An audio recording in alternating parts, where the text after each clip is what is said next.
নমস্কার, জয় শ্রী গণেশ। স্বাগতম আপনাদের প্রত্যেককে। আলোচনা করব আজকে যে রাশিটিকে নিয়ে। রাশিটি হচ্ছে নিশ্চিতভাবেই মিথুন। মিথুন রাশির জাতক জাতিকাদের তাদের বুধের সঞ্চার, বুধের রি-এন্ট্রি তার দ্বিতীয় ভাবে কোন কোন বিষয়ে প্রভাব বিস্তার করতে পারে, কোন কোন বিষয়ে ইনফ্লুয়েন্স করতে পারে, সেই বিষয়ে কিন্তু আজকে আমরা একটা ডিটেলস চর্চা করব, ডিটেল আলোচনা করব।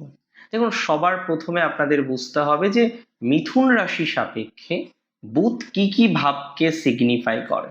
মিথুনের রাশির অধিপতি এবং চতুর্থপতি বুধ অবস্থান করছে দ্বিতীয় ভাবে, এবং এটি অ্যাকচুয়ালি একটা রি এন্ট্রি, কারণ এর আগে বুধ কর্কটে ছিলেন।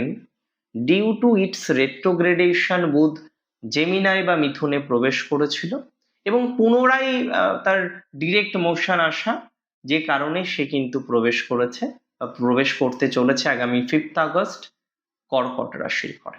কি কি লাভ পাবেন বা বেনিফিট কি কি হবে, চলুন সেটা এবার বোঝার চেষ্টা করি। দেখুন, মিথুন রাশি মানেই দ্বিস্বভাব রাশি। বুধের বাকচাতুর্য, বুধের প্রভাব এই রাশিটির মধ্যে প্রচুর বেশি।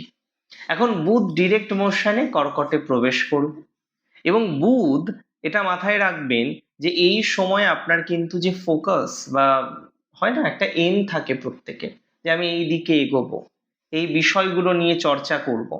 আপনাদের ক্ষেত্রে এই সময় ফাইন্যান্স নিয়ে কিন্তু একটা বিশেষ চিন্তা ভাবনা আপনার আসতে পারে। এবার ফাইন্যান্সের জায়গাটা ঠিকঠাক করব এবং ডেভেলপমেন্ট করার চেষ্টা করব। যদিও পরিবারের দিকে ঝোঁক আপনার নিঃসন্দেহে বাড়বে, তাহলে ফাইন্যান্সিয়াল ঝোঁক বাড়বে, পারিবারিক ডেভেলপমেন্টের ঝোঁক বাড়বে, ব্যক্তিত্বের প্রভাব বাড়াবে, এবং কথার মাধ্যমে আপনার আর্থিক লাভ কিন্তু এনে দেবে। এটা 100% শিওর। মিথুন রাশির ক্ষেত্রে এটা ইম্পর্টেন্ট। অনেকে দেখবেন এই সময় ফেসবুক, ইউটিউব, বিভিন্ন জায়গায় মনিটাইজেশন পাবেন। একটা ডেভেলপমেন্টের জায়গা আপনার জীবনচক্রে কনফার্ম আসবে ফাইন্যান্সে। কারণ আমি মনে করি এই সময় মিথুন রাশির জাতক জাতিকাদের ক্ষেত্রে নতুন নতুন ইনকাম সোর্স বা আর্নিং এর প্রবাবিলিটি বাড়তে চলেছে। তবে চতুর্থ ভাবের অধিপতি তিনিও দ্বিতীয়, তাই তো গৃহ, স্থাবর সম্পত্তি এবং মায়ের আশীর্বাদে, মাথায় রাখবেন, ধন সঞ্চয়ের শুভ যোগ আপনার তৈরি হতে চলেছে। পরিবারে নতুন কোনো সম্পত্তি কেনা বা সম্পদ বৃদ্ধির আলোচনা হতে পারে, যেন ওই একটা জমি বিক্রি হচ্ছে, ওটা কি কেনা যায়, এরকম পরিকল্পনা দেখবেন আপনার তৈরি হতে চলেছে।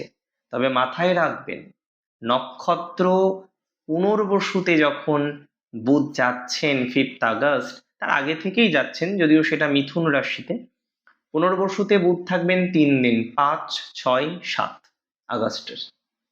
এবং এই সময়ে মিথুনের দ্বিতীয় বৃহস্পতি, মিথুনের সপ্তমপতি কর্মাধিপতি বৃহস্পতি, প্রচন্ড ডেভেলপমেন্ট হবে ব্যবসায়। পার্টনারশিপ ব্যবসা হোক, নর্মাল ব্যবসা হোক, ব্যবসা রিলেটেড বিষয়ে ডেভেলপমেন্টের জায়গাটা প্রচুর পরিমাণে আপনার বাড়বে। আমি কথা দিলাম আপনাকে, আমি আপনাকে দায়িত্ব নিয়ে কথা দিলাম যে হ্যাঁ, এই টাইমটাই হট করে 2-3 দিনের মধ্যে দেখবেন একটা ভালো ফলাফল আসবে। কোনো বিজনেস ব্যাপী ক্লায়েন্ট ডিল ফাইনাল হতে পারে।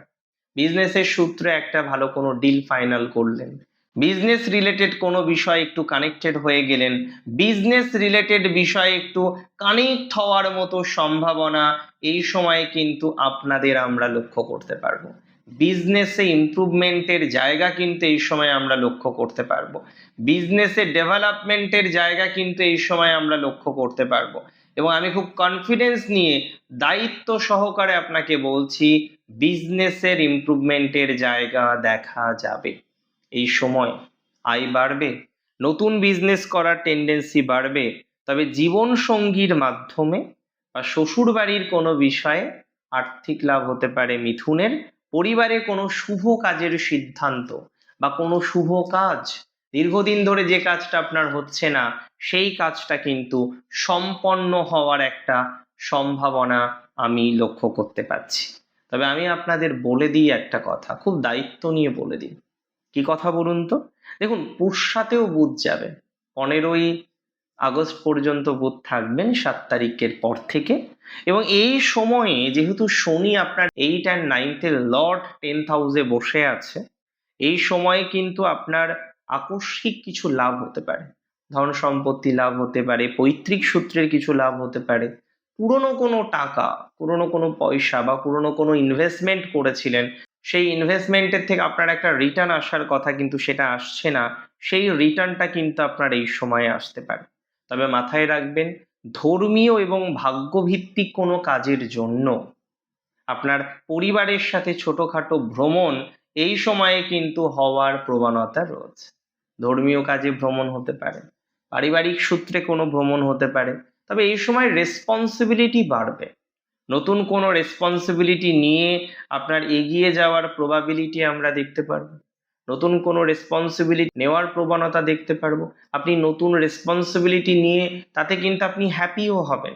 এটা নয় রেসপন্সিবিলিটি নিলেন এবং আপনার চাপ আরো বাড়লো, না সেটা নয়। উপরন্তু আপনি হয়তো নতুন কোনো রেসপন্সিবিলিটি নেবেন এবং সেই চাপটাও যে খুব মারাত্মক, আপনি সহ্য করতে পারছেন না, এতটা খারাপ হবে বলে আমি কোনোভাবেই কিন্তু মনে করছি না, বা আমি কোনোভাবেই মনে করি না। আমি মনে করি এই সঞ্চারে আপনারা অনেকেই পারিবারিক ব্যবসাতে বেশ লাভবান হতে পারেন, বা পারিবারিক ব্যবসা নিয়ে আপনাদের একটা পরিকল্পনার জায়গা আছে। তবে তৃতীয় পর্যায়ে একটা কথা আপনাদের আমি বলতে চাই, অশ্লেষা নক্ষত্রে বুধ প্রবেশ করছে 16ই আগস্ট থেকে 22শে আগস্ট থাকবে। এই সময়টা আপনার জন্য স্পেশাল, কারণ এই সময়ে অর্থ, গৃহ, বিদ্যা রিলেটেড বিষয়ে উন্নতি। যারা পড়াশোনা করছেন কিন্তু পড়াশোনায় বাধা, সিনিয়রের সাথে ডিস্টারবেন্স, সিনিয়রের সাথে নেগেটিভিটি যেতে চাইছে না, সিনিয়রের সাথে একটা অসুবিধার জায়গা বারবার বারবার আপনি লক্ষ্য করতে পাচ্ছেন, তারা কিন্তু এবার ভালো ফলাফল পাবেন।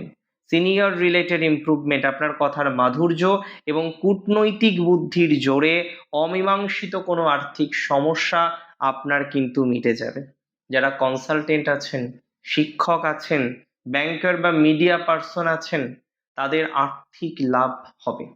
ইভেন যারা ব্যাংকিং লাইনে চাকরির চেষ্টা করছেন, তাদের ইমপ্রুভমেন্টের জায়গাটা অনেকটা বাড়তে পারে, তাদের ডেভেলপমেন্টের জায়গাটা অনেকাংশেই বাড়তে পারে।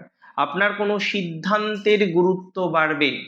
তবে মনে রাখবেন, অশ্লেষা নক্ষত্রের প্রভাবে একটা জিনিস কিন্তু মেনটেন করতে হবে, অপ্রয়োজনীয় অহংকার যেন আপনার মধ্যে না আসে, সেদিকটাতেও আপনাকে নজর রাখতে হবে। এই সঞ্চারটাকে আরেকটু ভালো করার জন্য কিছু প্র্যাকটিক্যাল টিপস আপনাদের দিই। সবার প্রথম, আবেগ ভিত্তিক কেনাকাটা বন্ধ রাখুন। এই সময় খুব অপ্রয়োজনীয় দ্রব্য আপনি কিনতে পারেন, কিংবা অর্থনৈতিক ম্যানেজমেন্ট আপনার এই সময় একদম প্রপার নাও হতে পারে। কিছু কিছু ক্ষেত্রে ভুল ইনভেস্টমেন্ট, কিছু কিছু ক্ষেত্রে অতিরিক্ত ইনভেস্টমেন্ট হওয়ার যে প্রবণতা, সেটা অনেকটা বেশি কিন্তু লক্ষ্য করা যাবে। অপ্রয়োজনীয় ইনভেস্টমেন্টের একটা জায়গা কিন্তু এই সময় লক্ষ্য করতে পাচ্ছি। এই সময়ে কথা বলার সময় অতি দ্রুত কোনো কথা বলবেন না, ধীরে সুস্থে বলার চেষ্টা করবেন। কারণ কোনো মিটিংয়ে বা কোনো এক্সামিনেশনে, ভাইভাতে আপনি অতি দ্রুত কথা বলতে গিয়ে কোনো একটা জায়গায় আটকে যেতে পারেন। ব্যবসায়িক লেনদেন যখন করবেন, মাথায় রাখবেন, স্পষ্টতা রাখবেন যে না, 2+2=4, কি কিনছি, কি বিক্রি করছি, কি লাভের জন্য, তার কি লাভ হচ্ছে, সবকিছু রিটেন থাকবে এই সময়। বা আপনি কোনো একটা মালামাল কিনছেন, হয়তো ক্রেডিটে কিনছেন, সেটাও যেন মেনশন থাকে, পরে যেন বলতে না পারে যে আপনি আরো বেশি ক্রেডিট নিয়েছেন। এই সময় খাদ্য অভ্যাসে মনোযোগী হতে হবে। কাজ তো করবেনই, তবে অতিরিক্ত কাজের চাপে এই সময়ে কিন্তু খাদ্য অভ্যাস আপনার বিগড়ে যেতে পারে। তাই তো অতিরিক্ত কাজের চাপে খাদ্য অভ্যাস যাতে বিগড়ে না যায়, সেই বিষয়ে বিশেষ সচেতনতা আপনাকে কিন্তু রাখতে হবে, না হলে হজমজনিত সমস্যায় বিশেষ আপনি ভুগতে পারেন, বিশেষভাবে ডিস্টারবেন্সের মধ্যে পড়তে পারেন। হজমজনিত সমস্যায় বিশেষ গোলযোগ কিন্তু আপনার তৈরি হতে পারে। দেখুন, আপনি অবশ্যই বুঝতে পেরেছেন যে এই ট্রানজিটটাকে আমরা কিভাবে আরো স্পেশাল করতে পারি, এই ট্রানজিটের কিভাবে পূর্ণাঙ্গ ভালো ফলাফল আমরা পেতে পারি, ট্রানজিটের ফলাফলটা আরো বেটার কিভাবে করতে পারি, সেই সম্পর্কে একটা সঠিক ধারণা আপনাদের দিলাম। আজকের অনুষ্ঠান সম্পর্কে আপনার মতামত আমাকে জানাবেন। ভালো থাকবেন আপনি। জয় শ্রী গণেশ।